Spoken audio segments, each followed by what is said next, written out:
열왕기하 11장 1절에서 16절 말씀 교독하도록 하겠습니다. 아하시아의 어머니 아달랴가 그의 아들이 죽은 것을 보고 일어나 왕의 자손을 모두 멸절하였으나 요로망의 딸 아하시아의 누이 여호세바가 아하시아의 아들 요아스를 왕자들이 죽임을 당하는 중에서 빼내어 그와 그의 유모를 침실에 숨겨 아달랴를 피하여 죽임을 당하지 아니하게 한지라. 요아스가 그와 함께 여호와의 성전에 6년을 숨어 있는 동안에 아달랴가 나라를 다스렸더라. 일곱째에 여호야다가 사람을 보내 가리 사람의 백부장들과 호위병들의 백부장들을 불러 데리고 여호와의 성전으로 들어가서 그들과 언약을 맺고 그들에게 여호와의 성전에서 맹세하게 한 후에 왕자를 그들에게 보이고 명령하여 이르되 너희가 행할 것이 이러하니 안식일에 들어온 너희 중 3분의 1은 왕궁을 주의하여 지키고 3분의 1은 수루문에 있고 3분의 1은 호위대 뒤에 있는 문에 있어서 이와 같이 왕궁을 주의하여 지키고 안식일에 나가는 너희 중 2대는 여호와의 성전을 주의하여 지켜 왕을 호위하되 너희는 각각 손에 무기를 잡고 왕을 호위하며 너희 대열을 침범하는 모든 자는 죽이고 왕이 출입할 때에 시위할지니라 하니 백부장들이 이에 제사장 여호야다의 모든 명령대로 행하여 각기 관할하는 바 안식일에 들어오는 자와 안식일에 나가는 자를 거느리고 제사장 여호야다에게 나오매 제사장이 여호와의 성전에 있는 다윗 왕의 창과 방패를 백부장들에게 주니 호위병이 각각 손에 무기를 잡고 왕을 호위하되 성전 오른쪽에서부터 왼쪽까지 제단과 성전 곁에 서고 여호야다가 왕자를 인도하여 내어 왕관을 씌우며 율법책을 주고 기름을 부어 왕으로 삼음에 무리가 박수하며 왕의 만세를 부르니라. 아달랴가 호위병과 백성의 소리를 듣고 여호와의 성전에 들어가 백성에게 이르러 봄에 왕이 규례대로 단위에 섰고 장관들과 나팔수가 왕의 곁에 모셔 섰으며 온 백성이 즐거워하여 나팔을 부는지라. 아달랴가 옷을 찢으며 외치되 반역이로다 반역이로다 하매 제사장 여호야다가 군대를 거느린 백부장들에게 명령하여 이르되 그를 대열 밖으로 몰아내라 그를 따르는 자는 모두 칼로 죽이라 하니 제사장의 이 말은 여호와의 성전에서는 그를 죽이지 말라 함이라. 함께 읽겠습니다. 이에 그의 길을 열어주매 그가 왕궁의 말이 다니는 길로 가다가 거기서 죽임을 당하였더라. 아멘. 하나님의 말씀입니다. 자리에 앉으시겠습니다. 북이스라엘과 남유다를 비교하면 북이스라엘은 여로보암의 길을 따라가서 하나님의 뜻을 떠나고 약속을 떠나서 더 많이 타락하고 반역한 길을 가는데 놀랍게도 이 예후의 시대에 하나님께서 엘리야 선지자에게서부터 시작했던 그 개혁이 진행되어질 때 예후가 북이스라엘을 회복시킵니다.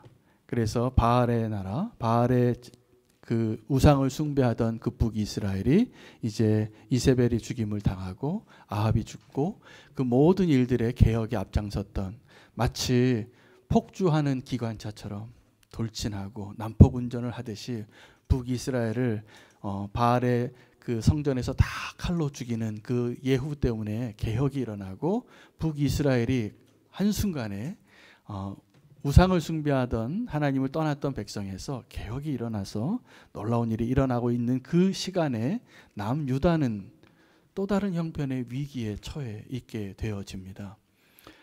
왜냐하면 이 남유다의 그 왕이 누구랑 결혼을 했냐면 이세벨의 딸과 결혼을 했습니다. 그래서 아달랴가 이 정권을 잡게 되는데 이 여자가 어머니보다 더 대단한 사람입니다. 아주 버금가는 사람입니다.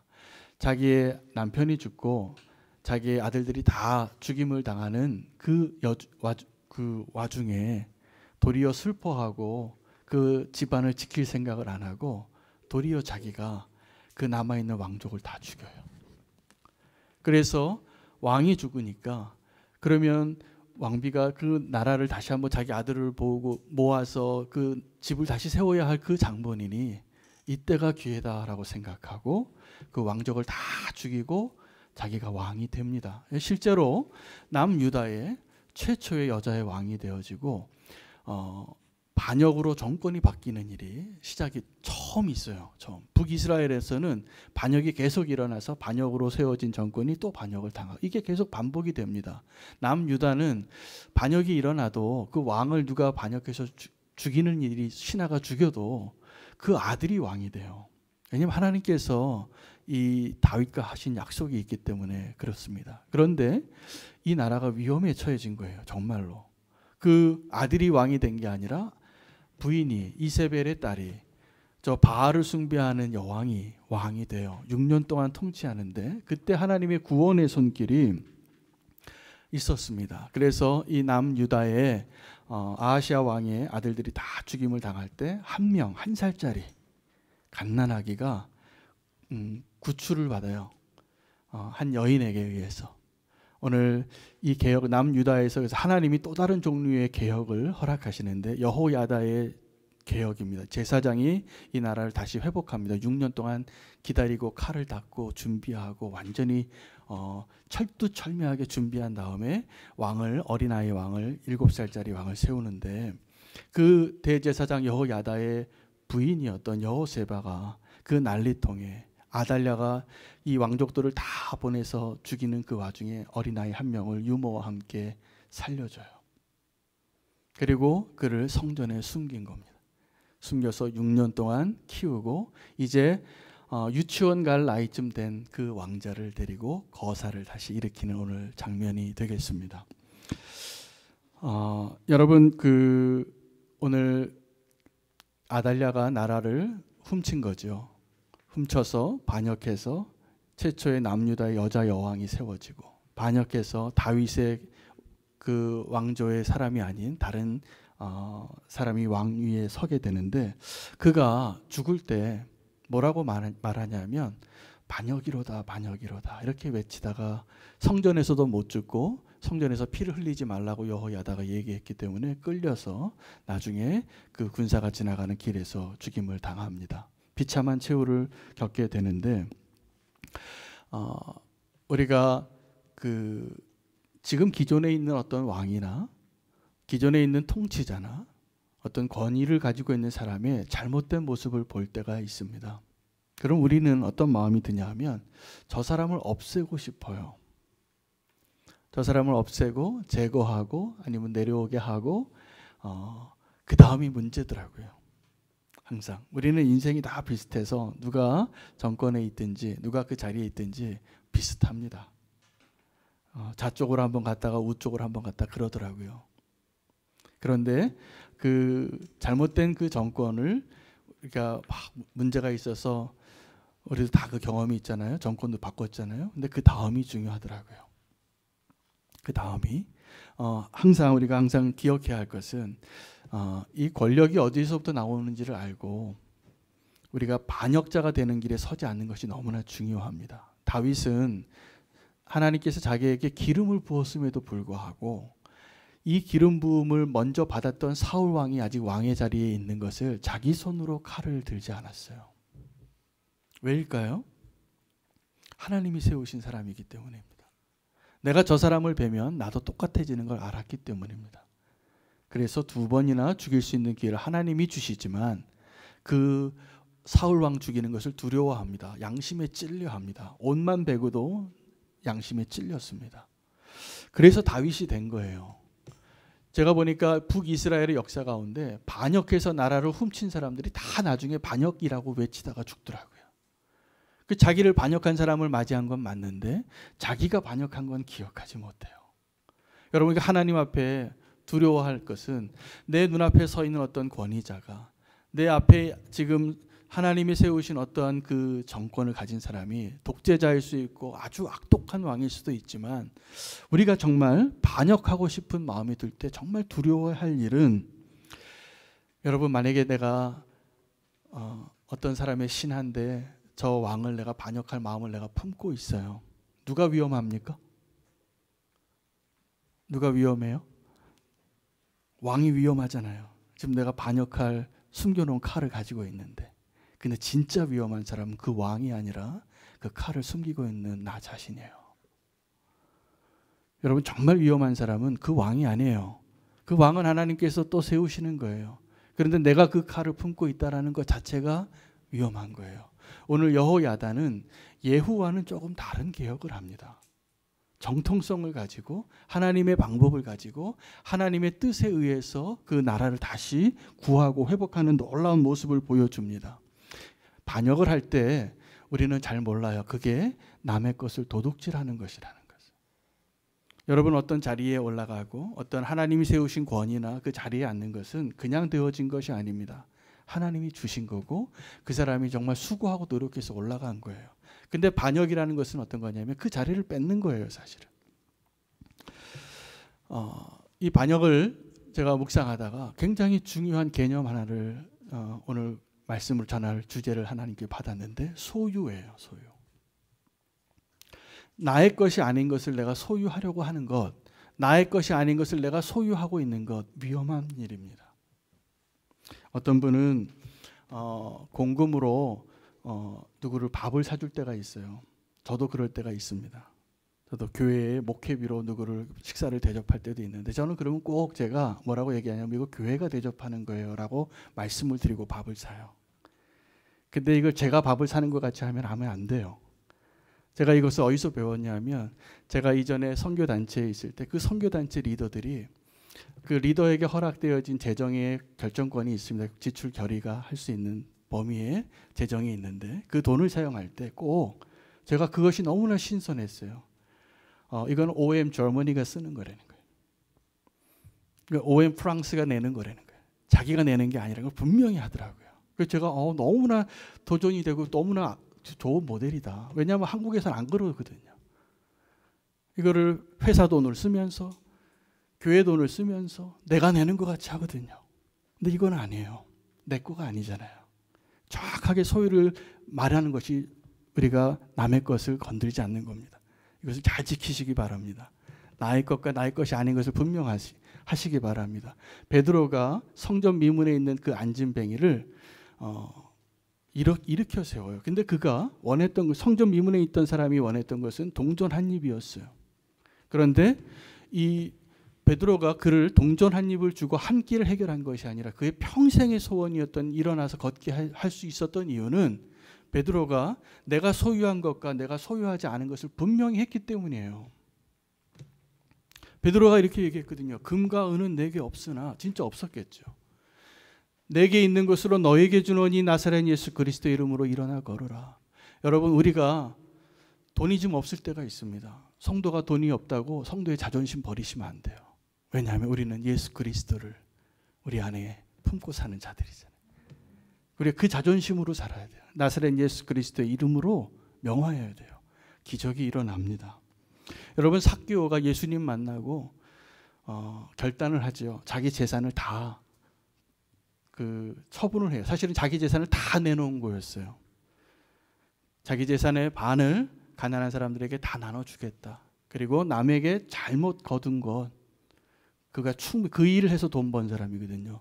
원래는 세금이 100인데 200 내라고 그러고 100은 나라에다 주고 100은 자기가 가졌던 사람이에요. 그것을 4배로 갚겠다는 거예요.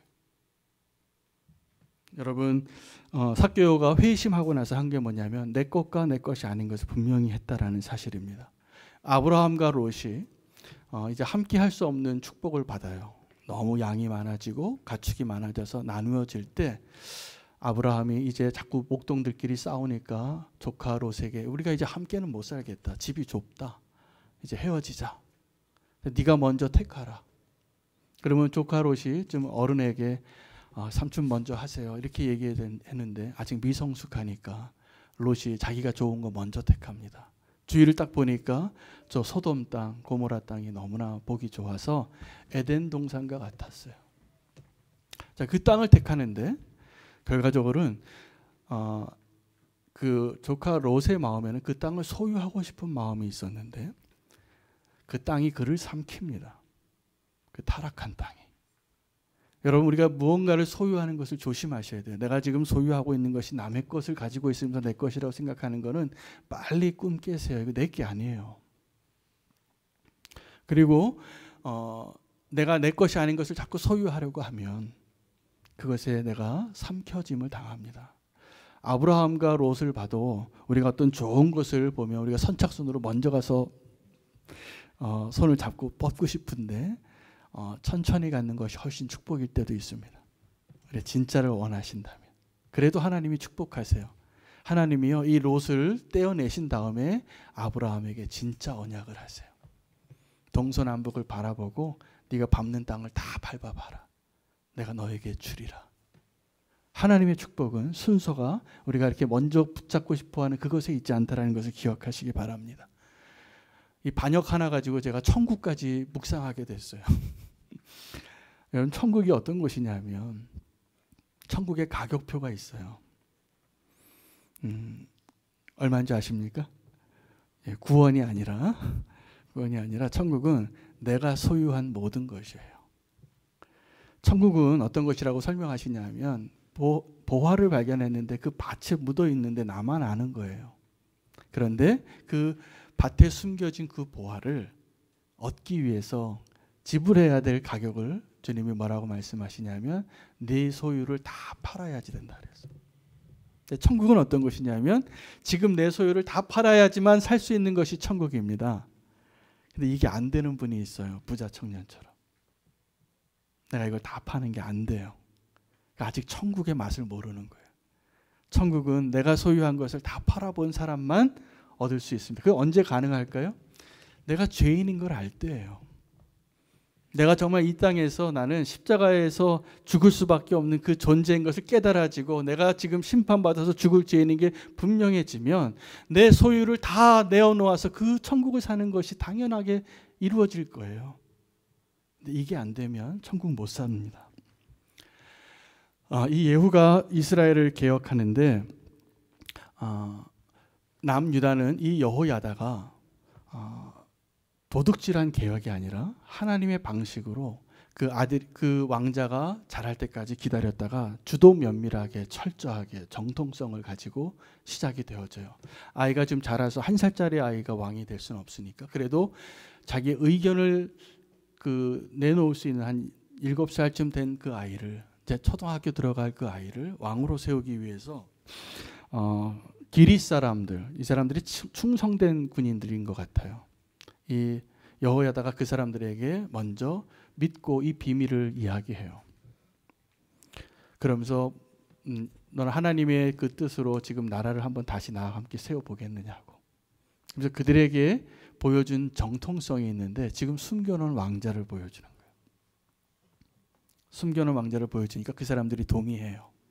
그리고 이 여호야다가 개혁을 하는데 놀랍게도 이 여호야다는 자기가 예후처럼 칼을 휘둘러서 어떠한 지금 아달랴를 죽이는 데 개혁의 포커스가 있지 않더라고요.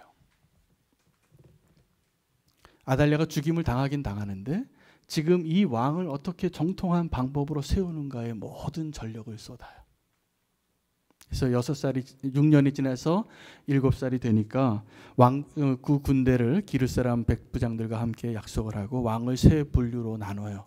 철저하게 준비하는 거죠. 3분의 1은 왕궁을 지키고 3분의 1은 수르문을 지키고 3분의 1은 성전을 지키게 합니다. 그리고 안식일에 거사를 해요. 주의 날에. 그리고 다윗 왕의 창과 방패를 병사들에게 들고 세워서 왕의 그 길을 만들어 줍니다. 그리고 왕에게 왕관을 씌우고 율법책을 주고 기름을 부어서 그렇게 왕을 세워요. 모든 백성들이 기뻐하니까 그 소리를 들어요. 옆에서 왕궁에서 이 아달랴가 와서 이게 무슨 소리냐 달려오지요. 달려와서 크게 외칩니다. 반역이로다, 반역이로다. 백성들은 그를 죽이려고 하는데 여호야다 제사장이 여기선 죽이면 안 된다. 무슨 얘기입니까? 하나님의 방법. 그 거사를 해도 하나님 보시기에 합당하게 하려고 다윗처럼 끝까지 합법한 방법으로 그 일을 치르고자 하는 여호야다의 그 철저한 준비와 하나님을 경외하는 그 마음을 우리가 배워야 합니다. 우리가 세상을 개혁하는 방법은 제가 보기에 예후의 개혁은 놀랍습니다. 정말 그 타락한 나라를 그 칼로 다 개혁해 버리니까 그러나 지난주에 말씀드린 것처럼 개혁은 실패한 개혁, 반쪽짜리 개혁이에요. 그 이스라엘에서 우상을 제거하고 바알을 제거하는 데는 성공하지만 이 백성들을 하나님께로 인도하는 데는 실패합니다. 여로보암의 죄의 길을 또 가니까. 그러나 이 여호야다 제사장은 이 개혁의 포커스가 이 아달랴를 제거하는 데 있지 않았어요. 이 어린 왕을 제대로 세우자요. 이 어린 왕을 제대로 세우니까 백성들이 이 아달랴 죽이려고 합니다. 그런 때도 이 백성들을 말려 여기서 지금 죽이면 안 된다고. 여러분, 이 여호야다가 진정한 킹메이커예요. 우리가 그러한 제사장 여호야다가 되고 오늘 우리가 순종해야 할 그 개혁이 바로 이 여호야다의 개혁이어야 합니다. 여러분, 여호야다가 또 하나의 아달랴가 될 가능성이 있었습니다. 왜요? 어린 왕이 있잖아요. 어린 왕이 있었으면 이 여호야다가 또 하나의 아달랴가 돼서 이 왕을 자기가 데리고 있으면서 자기가 원하는 대로 자기가 왕의 자리에 앉고 싶지 않았을까요? 충분히 가능한 시나리오지만 여호야다는 그런 사람이 아니었습니다. 여러분, 개혁을 하는 사람들이 막 이렇게 나라를 변혁시키자고 거리로 나와서 정권을 잡는 사람들을 보니까 그 정권을 바꾸는 일에는 여러 번 성공한 적이 있는데 자기와의 싸움에서 이긴 사람은 많지 않더라고요. 똑같아집니다. 개혁을 해도. 그래서 우리가 정말 중요한 개혁은 이 세상을 새롭게 하고 부흥이 일어나고 하나님께서 새로운 시대를 우리에게 허락하실 때 우리가 정말 싸워야 할 마지막 싸움은 지금 잘못된 일을 하고 있는 독재자나 잘못된 일을 하고 있는 어떤 목회자나 잘못된 모습을 하고 있는 어떤 가장의 그 모습을 우리가 무너뜨리는 데 있는 것이 아니라 자기와의 싸움에서 끝까지 이긴 사람이 개혁을 완수하는 거예요. 정말 내 자신과의 싸움에서 끝까지 하나님 앞에 부끄럽지 않은 자로 하나님의 방법으로 하나님의 정도를 내 뜻대로 하는 것이 아니 내 혈기로 하는 것이 아니라 하나님의 계획 안에 하나님의 손길대로 기다리고 침착하게 온전하게 그러한 여호야다가 필요한 시대입니다. 지금은 우리가 우리 삶 가운데 그러한 여호야다의 모습을 다시 한번 기억하시고 그러한 모습으로 사시기를 축복합니다. 이 여호야다의 개혁이 가능했던 이유는 그의 부인입니다. 여호세바라는 사람이 그 아달랴의 칼날이 무섭게 휘날리고 있을 때 이 요아스를 숨기는데 이 아기를 돌보던 보모와 함께 이 아이를 숨겨둡니다.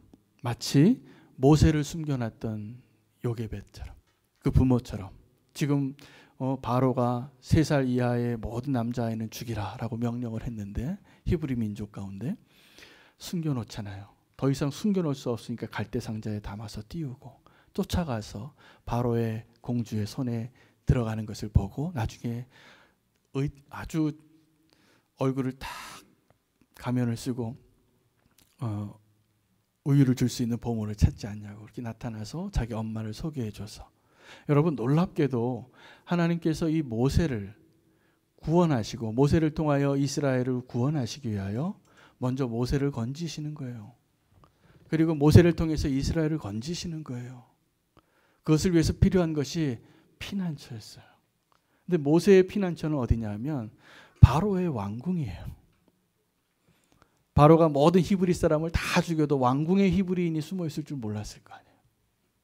근데 이 요아스를 하나님께서 어떻게 보호하셨냐 하면 이 아달랴의 칼이 모든 왕족을 다 죽일 때 아달랴를 피해서 온전하게 숨어 있을 수 있는 곳 한 곳이 어디였냐면 성전이었어요.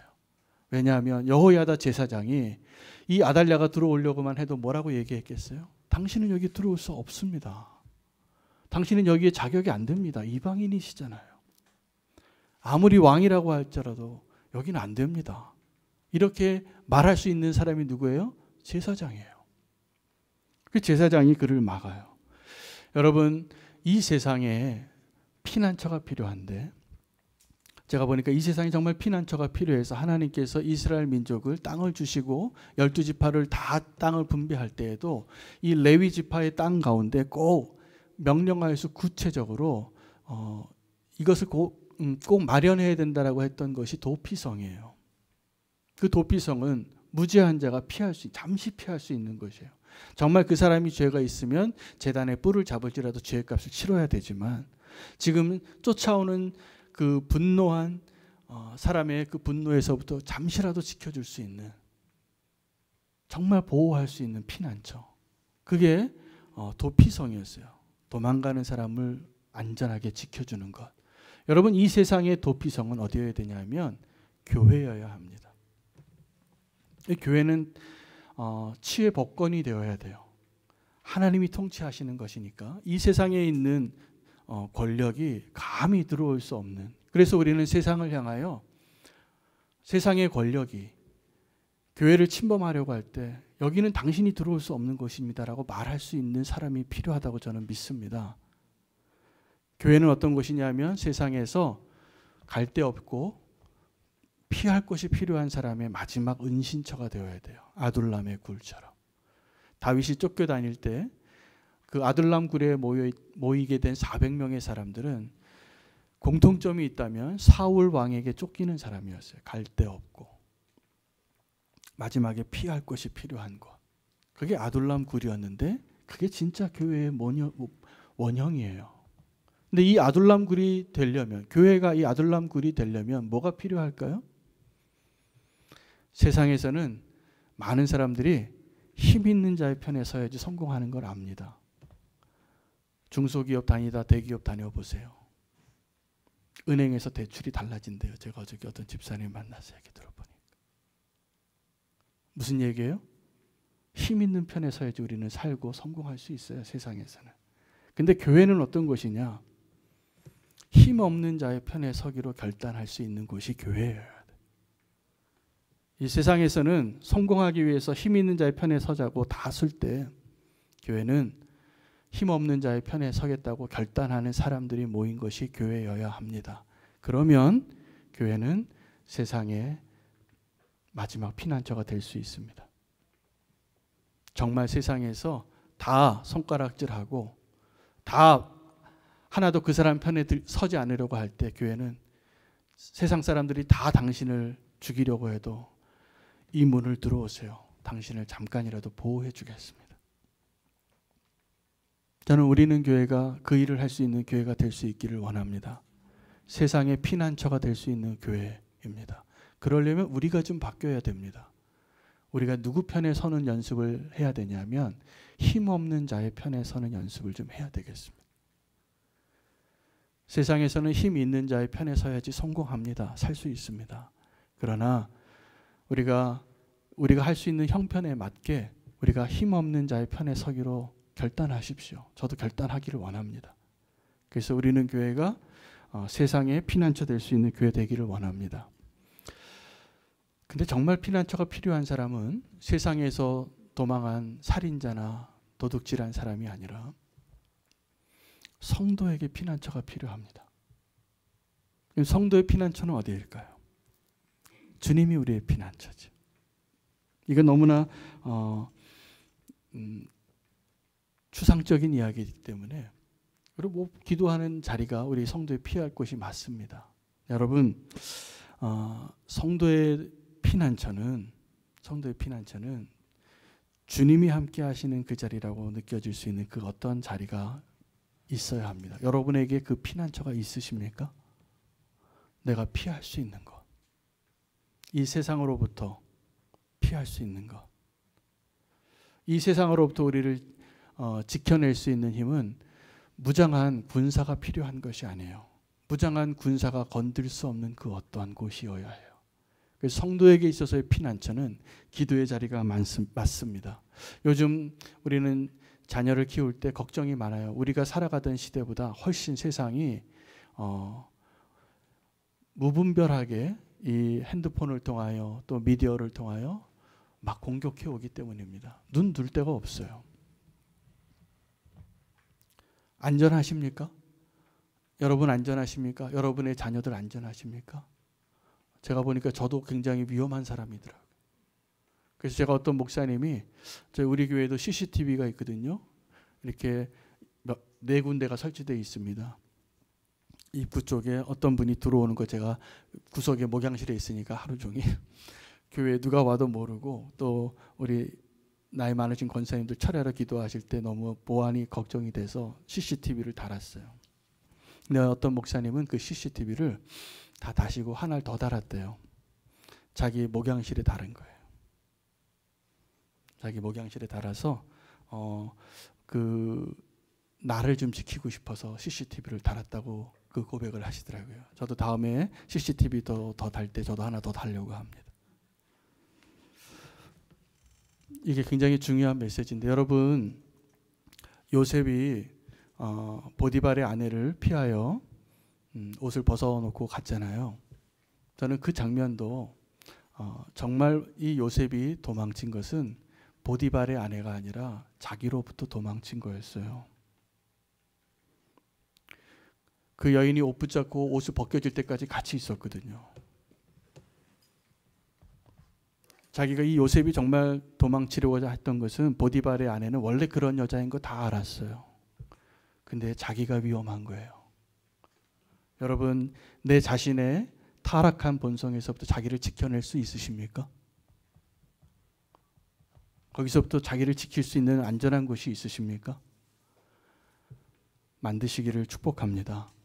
오늘 설교 본문인 제목인 주님은 나의 피난처는 사실은 코리 텐붐 여사가 썼던 아주 베스트셀러 책 제목이기도 합니다. 이 코리 텐붐 여사는 네덜란드 사람인데 2차 세계대전 때 유대인을 그 가정에 숨겨졌다는 이유 때문에 발각돼서 수용소에 들어가요. 온 가족이. 거기서 고문을 당하고 비참한 어려움을 겪게 됩니다. 부모님이 그 강제 수용소에서 독일군에서 죽임을 당하고 사촌 언니 베시도 그 독일군에 의해서 강간을 당하고 거기서 죽임을 당해요. 근데 하나님께서 이 코리 텐붐 여사만을 살려준 거예요. 그래서 그 코리 텐붐 여사가 그 수용소에서 생존하고 이제 전쟁이 끝나고 나서 신학교에 들어가서 목회자가 됩니다. 목회자가 돼서 하나님께 기도합니다. 하나님, 내가 이제 어디로 갈까요? 근데 하나님이 이 코리 텐붐 여사에게 너는 독일 사람한테 가야 되겠다라고 말씀하시는 거예요. 아니, 독일인이요? 내가 독일 사람한테 어떻게 고난을 당한 거 주님 아시잖아요. 근데 주님이 이 코리 텐붐 여사에게 독일은 전쟁을 일으킨 민족이기 때문에 상처가 많으니까 그 민족에게 복음을 전하라. 너라면 그들이 들을 거다. 너는 그 독일인에게 받은 상처가 많은 사람인데 네가 복음을 전해야 그들이 들을 거다. 그러니까는 이 코리 텐붐 여사가 신학교 졸업하고 발버둥을 쳐요. 주님, 나 이건 못하겠어요. 차라리 아프리카로 갈게요. 그런데 하나님이 독일로 가라고 해서 순종합니다. 그래서 독일을 가면서 예수 그리스도의 십자가의 복음을 자기의 고통과 함께 다 전하는데 유명한 강사가 되죠. 유명해진 코리 텐붐 여사가 강연을 하는데 어느 날 자기가 강연을 하는 그 앞자리에 이렇게 우리 김찬 집사님 앉아 계신 그 자리에 어떤 독일 남자가 서 있는데 그 남자를 보는 순간 심장이 멎는 줄 알았어요. 피가 솟구치는 거예요. 왜요? 그 사람이 우리 부모님을 죽이고 우리 사촌 언니를 괴롭히고 나를 괴롭혔던 그 남자예요. 내가 거기 죽었어야 되는데 지금 살아나서 이 강연을 하는데 하나님께서 그날 강연을 어떻게 했는지 모르겠대요. 그리고 이제 끝나면 이제 목사님이 축도하고 입구에서 인사하듯이 이제 다 이제 강연을 끝나고 악수를 하는데 그 남자가 있는 데까지 가는데 그 남자하고 도저히 악수를 할 수 없는 거예요. 이 코리 텐붐 여사가 그 마지막까지도 이렇게 기도했답니다. 하나님, 지금 천둥이 내려서 저 남자 좀 죽여주시면 좋겠어요. 저 사람하고는 악수하고 싶지 않아요. 그런데 예수님이 내가 십자가에서 했던 일을 너는 기억하냐고. 그래서 이 코리 텐붐 여사가 이 남자에게 아무것도 없었던 모르는 사람인 것처럼 악수를 하니까 이 남자가 눈물을 흘리면서 그때 이렇게 고백을 해요. 나는 죄가 많은 사람입니다. 근데 오늘 코리 텐붐 여사의 말씀을 듣고 예수님을 믿기로 했습니다. 내가 구원받을 수 있을까요? 이 코리 텐붐 여사가 그 강연을 할 때 썼던 책을 가지고 팔면서 주님은 나의 피난처라고 이 책을 팔면서 강연을 했어요. 근데 제가 오늘 이 말씀을 드리는 것은 주님께서 고리템분 여사의 피난처가 된 것은 맞는데 수용소에서 피난처에 되신 것뿐만이 아니라 그 강단에서 주님이 피난처가 되신 거예요. 여러분, 우리에게 필요한 피난처는 내가 내 마음대로 하고 싶고 내 육신의 정욕대로 살고 싶고 내 뜻대로 하고 싶은 그곳에서부터 피할 수 있는 그 장소, 그 시간, 그 기회가 필요한 사람들이에요. 저와 여러분은. 요아스가 6년 동안 숨어 있었던 그 성전과 같은 곳을 주님 우리에게 허락해 주세요 라고 기도하시기 바랍니다. 여러분, 우리에게 진정한 주님은 나의 피난처는 수용소에서 그 전쟁 가운데서 나를 지켜주시고 나를 보호해 주신 그 피난처뿐만이 아니라 오늘도 내 뜻대로 살고 싶고 내 인생을 망치고 하나님의 인생을 망치려고 하는 나의 그 타락한 본성에서부터 피할 수 있는 그 장소로 나아가시길 바랍니다. 주님이 그곳에서 진정한 피난처 되실 것입니다. 오늘 주님의 피난처 안에 계신 것을 저는 기뻐합니다. 오늘 이 자리에 주님께 피하십시오. 이 세상의 가치관과 내 생각과 내 뜻대로 하려고 했던 나의 모든 것으로부터 피하여 주님 품 안에 거하는 저와 여러분 되시기를 축복합니다. 기도하겠습니다. 주님 감사합니다. 우리에게 어떤 피난처가 필요한지를 말씀해 주시니 감사합니다.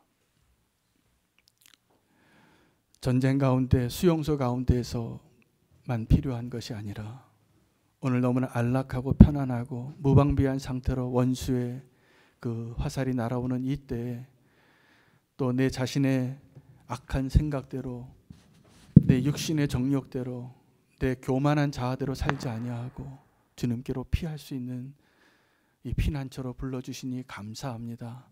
주님, 기도하기는 교회가 이 세상의 피난처 되게 하여 주시고 우리에게 필요한 그 피난처 예수 그리스도의 십자가의 그 자리를 떠나지 않게 해 주시옵소서. 주님, 우리의 피난처이십니다. 예수 그리스도의 이름으로 기도합니다. 아멘.